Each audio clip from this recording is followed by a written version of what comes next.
there are times where I look at my goal, I play out worst case scenario, and I say to myself, that's pretty bad. And I don't know if I would be willing to live with that. But I will literally just say to myself, you just need to close your eyes and go. Mm-hmm. And the reason I have faith and confidence in that mindset of just close your eyes, make it happen. And if it doesn't work, you'll figure it out, is because I've applied that strategy so many times that I know most of the time it always works out. Hello, fabulous person. Beate Gillette here, the Growth Architect. Welcome back to the Business Growth Architect Show, where we bring you cutting-edge business strategies from some of the world's most successful entrepreneurs, business transformation experts, and visionaries who want to help you to scale your impact. Look for one tangible strategy that you can take back and implement right away. And now back to our guest. Welcome back to the Business Growth Architect Show. I am your host, Beate Gillette, and today I'm going to say it out loud. It's going to be pretty badass because I'm going to have two people here, and that is Josh and Krystal Galindo from Galindo, and they are going to blow off your hats right off the hair. So, Josh, Krystal, so excited to have you here. Tell us, what do we need to know about you? Wow, that was quite the introduction. I feel really cool. Yes, excellent introduction. Thank you very much. Do you want to go first, sweetie, or do you want me to go? Beate, thank you very much for having me on the show. We hope that we can bring value to your listeners. And I'll tell you a little bit about myself. Yeah. And wherever Krystal wants to jump in, she can, or she could take it on her own. But my name is Josh Galindo. I'll start on a personal level. I'm 37 years old. I live in Las Vegas, Nevada. We have 4 amazing children, Yes. 8, 6, 4, and 2. And 2. We have 2 dogs and 2 bunnies. We run a real estate brokerage called Galindo Group Real Estate. We have, on average, about 55 agents that entrust us by hanging their licenses here. Mm-hmm. We flip between 80 and 120 homes, depending on how aggressive we choose to be in that year. We year. Own about 53 rental properties, and we self-manage those. Mm-hmm. We have a handful of other businesses that are all real estate related. And then we do the podcast to share how we do it and have fun. And there's really no expectations with our podcast or real clear intent. We just like to have conversation. If it benefits the listener, then, great. And that podcast is Going Galindo, Rugrats and Renovations. Yeah. I love that. Krystal, do you want to add anything to that? Because your story is just as good. It's better. I mean, I'm Krystal Galindo. I'm 35. I'm the mother to the 4 children he was referring to. And I help him with all the businesses. We do those together. And then I just recently battled breast cancer. So that was my 2021 venture. It's amazing. So listening to this, right? So I can't help but go, you must have like a book of strategies because there's so much that you do. Mm-hmm. So let's talk about, what does strategy mean to you? How do you utilize strategy, and how can you explain it to someone? I don't know. For me personally, I think Josh has a better insight on this, but for me, strategy, I just want to know what my end goal is. And everything that I do is strategic to reach the end game. So I wouldn't say that I plan out anything specifically, but I just know what my goal is, and every action that I do needs to be in line with meeting that end goal. I mean, that's strategy in itself. Yeah, that is my your strategy. No, really. And that's just that's a tenacious mentality where that's the end game. Uh-huh. That's where I need to get. Yeah. And your strategy is really arguably just never giving up. Mm-hmm. I mean, I think to summarize what it is, you may not be real detailed or specific or planned out, but as an observer of her strategy, it's simple. It just never give up until that end goal is accomplished. Yeah, there's a lot of courage in that as well. I always say courage is the audacity to not give up, because you just I have like that. Yeah, I love that. that vision. What about you, Josh? What strategy for you? So I'm a little bit more methodical. Yeah. and No, really, surprise. I'm a little bit more methodical. And honestly, I can, at times I could almost envy Krystal's strategy because there's so much simplicity to it. And with simplicity can often bring peace. And there's not a whole lot of peace with my strategy because there's so many moving parts and there's so much energy, time, and effort that goes into it. But for me, strategy, really a big part of all of my success, I believe, one is just laying out your tools. You look at your goal, you say, this is my goal. Now, what tools am I going to use that I have access to that will help me accomplish that goal? So really, I'm laying out my strategy. Okay, here is my strategy. What are my tools? And I identify the tools and resources that I immediately have access to. And the one major tool that's been a super big advantage and useful tool for me is my ability to communicate. So right away I go, okay, in this strategy is using my ability to communicate and articulate thoughts. Boom, first one. Second one, because it always depends on what my end goal is I go, what other resources do I need? And I compile them together before I go. Then I start looking at scenarios. So once I have my tools, I look at my scenarios and I start laying out scenarios all based on hypotheticals. And generally for me, I will go to the worst case scenario and reverse engineer myself back into a space of peace. So obviously I take myself to the worst case scenario, which brings emotion and anxiety and fear. And then I go, okay, how do I overcome all of those emotions and be ready in the event that those things happen? I don't abuse that part of it because I'm not a big believer in analysis paralysis because I think that is out there. But I will just quickly go, okay, how does this scenario look? Play out 3 scenarios around that scenario. How does this scenario look? Play out 3 scenarios around that scenario. Play out this scenario. And I'm always processing, constantly processing information and strategy. I could be in the shower, and while it's just me and my thoughts, I'm strategizing. If I'm at the gym and my phone dies or there's nothing to distract me, it's just me and my thoughts, I'm strategizing. I am always I think strategizing is the secret to success because you're thinking, you're figuring out how to get to the next step. You're growing. And so I could go on forever about this, but those are the conscious thoughts that I have around strategy. That's a very unique way to look at it. So your strategy, just reframing this and for our listeners, is that there is a part about where you think about the strategy to the strategy, basically, right? Because when you approach a strategic thought or strategic building of your business or strategic building of your life, one of the strategies is to have a strategy for that, because you need to be clear that you have to have the time. And it's always in the spaces that are not filled with stuff to do where these ideas actually can come to fruition, right? My favorite is driving on that driving point. Yeah. Yes. Yeah, in the car we earlier mentioned. Excellent. And so I want to know, when you said that you are thinking about the worst case scenario, is that not, provocative question, contradictory to the mindset, the positive thinking that everybody's talking about? I'm going to have to ask you about that because It's an excellent question. Yes. And I love being challenged. I think I commend you for even asking the question. It is very contradictory, and everything about because I'm a big proponent of mindset. I think mindset trumps everything. Reading books and going to classes and all this other stuff. If you just have the right mindset, you'll figure out whatever your goal is that you're trying to accomplish without all of that extra stuff. So yes, I do believe in positive mindset. It's important. So here's what can happen and it's because I'm uber aware of what my mind is doing. So if you're not a uber conscious person, I wouldn't encourage this strategy for you.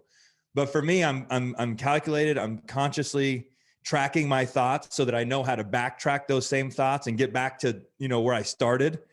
People that can't do that, they could get down the rabbit hole so far, they don't know how to get back out of it. So for example, I know that if I go to that worst case scenario space and live in that space, I will be experiencing emotions based on my imagination that aren't real. And then those emotions based on my imagination, building an artificial scenario, will dictate my current reality. So I know that. So I'm okay to go into the deep end because I know I can swim, and I know how to get back. Go to your worst case scenario and then come back. But with a great question like you just asked, I think it's important to explain how to do that properly. It's almost like telling someone that doesn't know how to swim, yeah, just jump in the deep end. You'll be fine. You might want to have a conversation with them about how to swim, how to get out of the deep end if they do it. Yeah. So for me, I like going there because I enjoy control. I own it. I don't have an issue with it. If it's not serving me well, then I abandon it. But when it serves me well, I'm conscious of it. And what that, by entertaining that worst case scenario, it's making me feel in control. And when I feel in control, I find peace. So, but I also know how to back my way out of it. So yes, great question. If you go to that place, know how to get back, because if you stay there, you'll start manifesting all those bad thoughts. And and then you're just kind of being counterproductive to what you're. I think you're just preparing yourself for worst case scenario. Yeah. And that's always what I do. So like when the pandemic hit, I drew out my worst case scenario. And I said, can I live with this? And I looked at myself, I said, yes. I go, let's go. If I looked at my worst case scenario and I said, I can't live with this, then I might need to rebuild my strategy. Maybe right. I need to build a strategy or a game plan that I am comfortable living with. So that's one of the reasons I go to that space. Super insightful. I think that that it's important, again, to point out that and the reason I asked this question is I do believe it's important to recognize what's a consequence of this action, right? Yeah. There you go. I think you're articulating it better than me. and I'm the queen of reframing, as my partner always says. He says, gosh, how do you do that? So you just take it and you think it through and say, what is option A? What is option B? Which I think is an important part of strategy. What if it doesn't work? Uh-huh. Because not all strategies work. Some of the strategies I've used are terrible. Like I had this idea to do a coffee table ebook company. Now, have you ever seen somebody go to your coffee table, pick up your iPad and says, can I look at the coffee book table? I mean, just right. Stupid. But I did it anyway. So that was a terrible strategy. So what was the worst case scenario? I spent a lot of time and money and energy and effort to building something that I thought would be the natural thing that nobody else had thought about. And either everybody else was stupid or I was. In this case, I was the one who was stupid. It was a really bad strategy. So I think that part is important to say, well, if the strategy doesn't pan out, what are the actual consequences? Because I think that what I'm hearing is a detachment of the outcome of the strategy at that point, right? You say, I'm going into this, this can go this way or this can go that way, but I'm not attached to it, but I know what I need to look for if it goes south. Is that correct? Yes, beautifully said. Yes. I want to add something because I think what you're saying, I think me piggybacking off what you said official here. And I think it's important to say this to the listener, because a lot of what we're talking about here is analysis. And if we over encourage this, the listener may interpret it as us telling them to overanalyze their goals. And then you could get stuck in the analysis space. Mm-hmm. So I think it's important for me to say this, that what I'm about to say here, there are times where I look at my goal, I play out worst case scenario, and I say to myself, that's pretty bad. And I don't know if I would be willing to live with that. But I will literally just say to myself, you just need to close your eyes and go. Mm-hmm. And the reason I have faith and confidence in that mindset of just close your eyes, make it happen, and if it doesn't work, you'll figure it out, is because I've applied that strategy so many times that I know most of the time it always works out.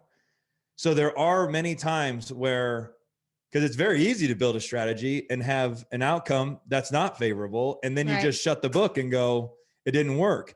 But I would challenge you very briefly, that I would assume you learned so much from your ebook adventure or experiment or idea. Even though it didn't work, if you really Right. look back, there was tremendous growth that has probably served you so well today. So I know that even if I fail, the value of the failure will outweigh the financial time, energy, and effort loss combined, because that lesson will serve me for the next 40 years The and all of experience you my, gain. yeah. I mean, so, and then when you believe in that, you can play out your worst case scenario. If it doesn't work, you can close your eyes and jump in and go, I've figured it out before, I'm going to figure it out again. And if it doesn't work, at least I'm taking a very valuable token away. Yeah, you're not walking away with a loss. You're not walking away empty-handed. Yeah. Yeah, no, I mean, to that point, yes, the lesson was, it is the same amount of effort to launch a 99-cent or $1.99 product than it is to launch a $10,000 product. Now, between the two of them, where do you think my effort is best spent? Sure. Yeah. Sure. Yeah. And so, and with ebooks, you would have to, pump them out and just launch and launch and launch and launch and launch and launch. And I found it exhausting. So yes, to your point, there was a great gift in that, which is, do not sell cheap products. If you have to sell something at a high ticket value. It's the same amount of effort. Right. Why Yeah. wouldn't you? And I'm sure that's exactly what you figured out with your real estate. So now let's dive into what's your favorite strategy that you are going to share with our audience. I'd love to hear, what is your favorite strategy, honey? My favorite strategy? I don't know. Honestly, I don't know, because I don't feel like I plan anything out like you do. Krystal's Like my strategy is like, the most strategy that I have is like keeping us social. As far as business, like I don't plan it out. I don't strategize. I just know what I need to get this done. So I have to do this, this, and this to get it done. I don't know if I necessarily have a good strategy. I think you have a great strategy. Okay. I was just going to say that it sounded like a strategy to me. Yeah. Exactly. If she just would stop ending it with, I don't have a good strategy, she could stop right there. And that's her strategy. My strategy is, if I want to balance the property by the end of the week, every single day, everything I do is, okay, I have to do this, but is this going to get me to balancing the property by the Friday? No, then I'm not going to do that, because I need to do these other items in order to get that done by my timeline. I think that's it. I've watched you do that. Yeah. Yeah. So what would I say one of my favorite strategies is? The strategy that has always allowed me to accomplish every type of goal that I set has been visual representations of the goal that I have. Mm-hmm. So I just have such a visual mind and memory that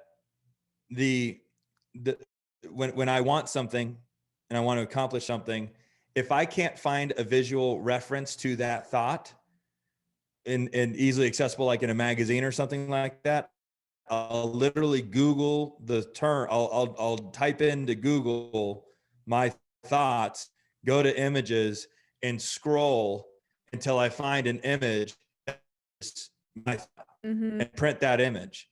And I will plaster that image all around my life to constantly remind my conscious and subconscious mind that that's what I'm aiming for. And I think what Krystal's strategy is, I want to elaborate on it, because I would argue that it's very similar to my strategy. Every thought of every day and every action of every day is scrubbed with, does this align with my goals? Does this align with my goals? Is this going to propel me closer to my goal, or is it going to put me further from my goal? And depending on its outcome, if it's in alignment with my goal, then I will execute the action, or I will entertain the thought. If it's not in alignment with my goal, then I won't. I'm a arguably, it's not simple to do, but there's not a lot of sexy terminology around my strategy. Mm-hmm. I print pictures, I believe in manifestation, and I live by goals. And everything I do is scrubbed with, is this in alignment with those things? And before you know it, you don't realize it. But if every day if every day your listeners wake up and go, I'm going to do 3 things that are in alignment with my goal, and I intend on accomplishing my goal at the end of the year, if you take 365 times 3, which let's call it 1,000, that means that you put 1,000 individual thoughts / actions behind accomplishing that goal. 1,000. Mm-hmm. It's almost impossible to fail. So that's why I believe in that. Yeah, there's some good stuff in there, because I do think that when, somebody would come and say, hey, listen, I want to learn how to flip properties. That's not one phone call. That's not a 10-minute session. That's, you got to learn financials. You got to learn forecasting. You got to learn, a little bit about construction, about leading, a crew in a wild environment, where people have a tendency to maybe not always show up on time. It gets murky sometimes. So I believe that the idea of detaching this and saying, and in a way, you're both using the same strategy, if I may just point that out, because I agree. Yeah. you're just doing it in the sense where you say, I do this like every day. Is this helping or hurting the goal? Is this helping or hurting the goal? And you go, well, everything I do, and you add other elements to it to make sure that I stay on target to go after that goal. It sounds, Right. however, more like Krystal is more on the execution in the immediate, and it sounds like Josh, you may be sort of more on the larger overall broader goal somewhere further down the road, if I interpret that correctly. But it feels like energetically, like you kind of sort of in the same, we said we were going to do this, and now both of us are staying on target, achieving this, one day at a time, one step at a time. And I think I agree, that's yeah. what makes our combination, our force so powerful is, I mean, you are really an expert in recaps and articulate. Reframing. Reframing. No, really. I mean, whoever said that to you, and obviously, just own it, it, or you wouldn't be using it. But no, like I'm like you said, I'm looking big picture, and she's filling in all the details, and hers isn't as sexy because hers is about immediate execution. Right. Immediate execution. And so there's really not a strategy behind that outside of just saying task, execute. Me, I'm like, okay, I want to look at the big picture, and I can kind of get into describing how that's going to work and this and that. But I think that's really what's been so beneficial to our journey since we've gotten together. Yeah, I think for me, like if I have a goal, I need to take it task by task. I need to break it down so small so that, just like he said, if you do 3 things that's going towards your goal, that's me. I can't plan out my strategy and say, I'm going to do this, and I'm going to hit my goal. I need to take it day by day, task by task. And because my strategy may change. And I also think, like, if I was to plan it out like task by task and have my whole list, I wouldn't want to veer from that. And I don't like being restricted to doing these 10 things in order to do it. I want to be able to pivot and change if something else pops up, I guess, if that makes sense. So the only way that I can really relate to this and try to translate and explain how I do it is, for example, when I was diagnosed with breast cancer, I knew that every decision I made needs to be in line with me beating breast cancer. And I didn't want to go to the place of, I mean, of course you do at first, of what if I don't, what's going to happen? What are my kids going to do? This and that. So I moved through those emotions. And then I was like, okay, I'm going to take it day by day. Anytime I was eating something, I'm like, is this good for me? Is this good for my body? Is this going to help me reach being cancer free? Am I going to drink alcohol? No, I'm not going to drink alcohol because there's carcinogens. And then that's going to make me feel like I'm feeding the cancer, the sugar. So every single day for the 8 months that I was going through chemotherapy was decisions that I was making to make sure that I was going to be cancer free at the end. So, but I didn't know what that looked like at the beginning. And that brings me right to the next question. So what is it about? Impact, empowerment, money, lifestyle. What's it about for you guys? What is my intention of the journey that I'm on? Is that what you're asking? Yeah, you know, Like, I what's my think, end game? What's my goal? yeah, I think that it's more like what motivates you a kind of question, because I think sometimes, and I ask this question because I know a lot of people that are not deep into mindset have this middle class thinking idea of wealthy, rich people are X, right? They're, you know, they did something where they took something away from someone else, you know, like all the BS that we often Yeah. hear. So I ask this question as I speak with ridiculously successful people. It's like, what's it about for you? Is it just about the money, or is there more to what you're building? No, You want to go first or me? you can go first. So I actually preach this often. It's got nothing to do with the money. And all I'm seeking, if I were to break down what I'm trying to accomplish with all the time, energy, and effort and sacrifice that I invest into accomplishing my goals every day, I think organically, I'm a curious human being that is looking for the next batch of stimulation, that looking for the next batch of experience. And I don't buy expensive watches or expensive cars because there's value in all there's a pie chart of what value it's bringing to my life. But the overwhelming amount of that pie chart is truly the appreciation of the genius that went into engineering that amazing piece of equipment. Like, I think we came from dinosaurs and cavemen to you can engineer a vehicle that can stimulate the body in so many ways. And I'll just reference that car I was talking about earlier, where the sound is, for whatever reason, some cars sound terrible. You don't want to hear them scream at you, but this car screams at you and it's stimulating. How it can hug the road at 130 miles an hour. How, when you get in, it's stimulating your physical senses and your visual senses and your audio senses. And, I am chasing experience. And I'm an extrovert. I love being around people. I love the energy of people. I thrive off of the energy of people. And what I have found to add to that for me is to create the experience, and people will come. It has nothing to do with the money. It has nothing to do with power, with control. All of those things are perks. And obviously all those things could be used negatively, which is what I think a lot of wealthy people get the bad rap about, is some people do use it negatively. For me, I don't use it negatively. I don't believe in taking to gain. I believe in adding value to gain.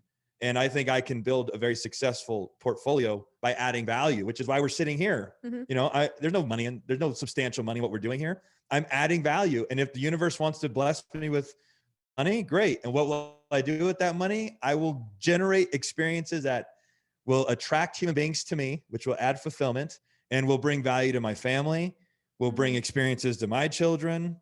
And hopefully when I die, people will look back and go, that guy touched me. And I hope I have 25 people, whether at my bedside or thinking of me as I go, saying, if it wasn't for Josh Galindo, I wouldn't be where I'm at. I love that. Beautiful. Krystal, what are you going to add to that? I would say that's impact, right? Yeah. I think that's impact. I think for me, like, I love throwing parties. I love bringing people into our business that I care about and watching them flourish. I like creating the experiences at our house where we just get our friends together all the time. And like with my most recent, journey with breast cancer, there's a lot of people that I'm writing and texting and checking on and making sure that they know that someone cares. And I think impact that's what matters for me. Money makes it easier, but well, that's the thing is what is something that I think is to counter that terrible stigma out there about money being bad. Money is not bad. Money is very good. And money is access, and it's resources, and it's abundance, and it's memories, and it's experiences. And it's the person that's behind the money that can tarnish, tarnish that experience of money. I mentioned with Krystal, not to discount any part of her journey because it was brutal for me. And I can't even imagine how brutal and difficult it was for her. But if I had to choose how to battle breast cancer, I would choose to battle breast cancer with money. it made the experience more hopeful, not luxurious by any stretch.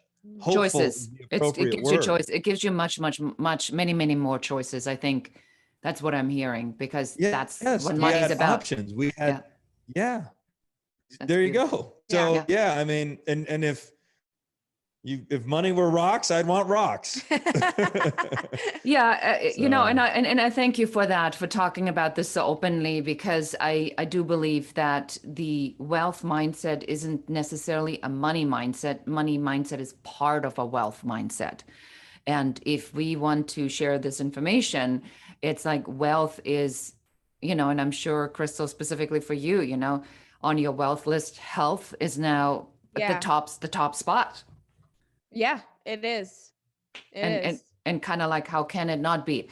All right. As shocking as it is, we are at the end of our segment. Clearly, I could talk to you forever. So tell us, how can we find out about you? I know you have a podcast, so tell us about the podcast one more time. Websites, freebies, engagement pieces.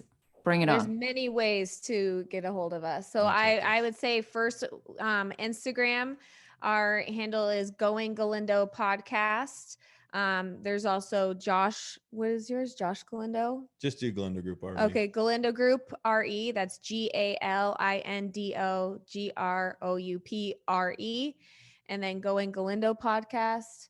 And then we're on TikTok. And then if you are interested in, if any of the listeners know somebody that is going through cancer, or that is battling cancer, or wants to understand a little bit about cancer, which unfortunately it's more common. I don't want to say there you go. I didn't want to say everywhere. It's just too extreme.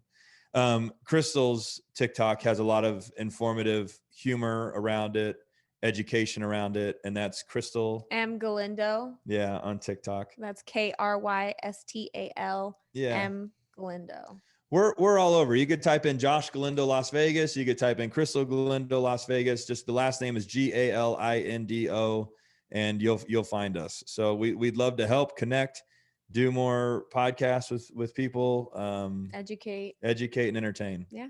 So. Right. And on the entertain, the next time I'm in Las Vegas, I'll look you up. Yes. All right. So thanks, guys. It's been absolutely awesome. I appreciate you coming on the show. You've been absolutely wonderful guests. Thank you for being here. Thank you for having us. Thank you. And this is it for us for today. Thank you so much for listening and watching the Business Growth Architect Show. This is your host, Beate Gillette, and goodbye. And that's it for us today. Thank you for listening and watching the Business Growth Architect Show. I enjoyed having you here. And for accountability, just take one of the strategies that you have heard, one thing that you can implement in your business immediately. Please leave comments. Don't forget to like and share this show.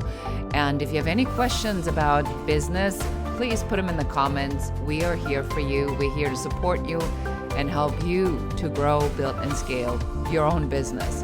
For more advice, please check out our website in the show notes below. Thank you again. This is Beate.